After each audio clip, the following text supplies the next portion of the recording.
Alors, deuxièmement, le bordereau d'approvisionnement. Donc, la suite de l'étape 1. L'entreprise joint à son DQE, hein, l'offre qu'on a vue ici, elle joint à l'attention du pouvoir adjudicateur, du maître d'ouvrage, le bordereau des approvisionnements nécessaires à la réalisation des travaux. On a donc des armatures qui coûtent 2 euros le kilo, des agglos de 20 creux, donc à 1,05 € l'unité, des agglos creux de 15 à 90 centimes l'unité et du plancher 12 plus 4 à 32,55 € l'unité, hein, le mètre carré, hein, voilà. Donc, extrait de l'article 10 du CCAG Travaux 2021, en ce qui concerne les appros, chaque acompte reçu dans les conditions de l'article 10.2 comprend, s'il y a lieu, une part correspondante aux approvisionnements conditionnés en vue des travaux. Les approvisionnements désignent les matériaux, les produits ou les composants de construction constitué par le titulaire pour l'exécution des travaux objets du marché et dont la date de commande est postérieure à la notification du marché. Le montant correspondant s'obtient en appliquant aux quantités à prendre en compte les prix du bordereau de prix inséré dans le marché et les sous-détails de prix relatifs aux matériaux, produits ou composants de construction à mettre en œuvre. Voilà, donc là on imagine que les sous-détails ont été remis en même temps que ceci. Hein, voilà. À l'appui de tout projet de décompte mensuel comportant des approvisionnements, le titulaire, c'est-à-dire l'entrepreneur, produit tout document justificatif mentionnant au minimum la date de commande, la description précise des approvisionnements, les quantités livrées, les références des prix unitaires ou des prix forfaitaires concernés, les matériaux, produits ou composants de construction ayant fait l'objet d'un acompte pour approvisionnement restent la propriété de l'entrepreneur. Très important au niveau des responsabilités, ça. Hein, s'il y a vol, par exemple. Ils ne peuvent toutefois être enlevés du chantier sans autorisation écrite du maître d'ouvrage.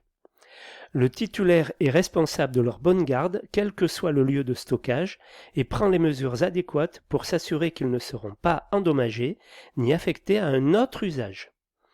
À défaut, il s'engage à constituer de nouveaux approvisionnements équivalents à ses frais et risques.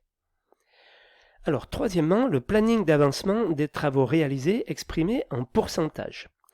Donc, étape 2, donc si vous voulez, d'abord, l'entreprise fait parvenir son DQE. Bon, on imagine que le maître d'ouvrage l'a validé. Hein, tout ça, ça a été validé, ça a été signé, l'entreprise est retenue, le chantier commence.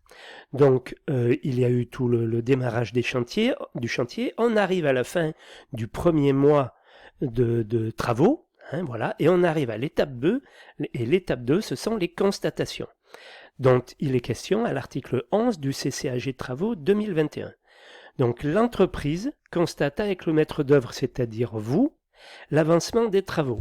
Donc, extrait du CCAG 2021, l'article 11.1, donc, au sens du présent article, la constatation est une opération matérielle, le constat est le document qui en résulte. Donc il y a un papier qui est fait. Hein, voilà. Des constatations contradictoires concernant les prestations exécutées ou les circonstances de leur exécution sont faites sur la demande, soit du titulaire, soit du maître d'œuvre. Donc de toute façon, cette constatation sera signée par vous et l'entrepreneur.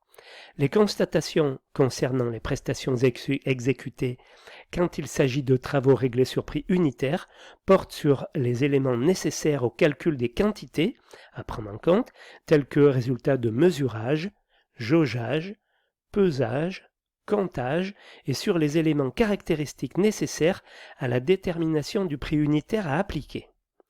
Alors, l'article 11.4 précise que le maître d'œuvre fixe la date des constatations lorsque la demande est présentée par le titulaire, en général autour du 20-22 de chaque mois. Cette date ne peut être postérieure de plus de 8 jours à celle de la demande. Les constatations donnent lieu à une rédaction d'un constat dressé sur le champ par le maître d'œuvre contradictoirement avec le titulaire, c'est-à-dire en sa présence, on se met d'accord de X% ou pour les marchés au mètre carré de X surface par exemple d'ouvrage. Si le titulaire refuse de signer ce constat ou ne le signe qu'avec réserve, il doit dans les 15 jours qui suivent, 15 jours, donc je le précise ici, préciser par écrit ses réserves concomitamment au maître d'œuvre et au maître d'ouvrage. Il fait une copie à l'un et à l'autre. Si le titulaire dûment convoqué en temps utile n'est pas présent ou n'est pas présent ou n'est pas représenté aux constatations, il est réputé accepter sans réserve le constat qui en résulte.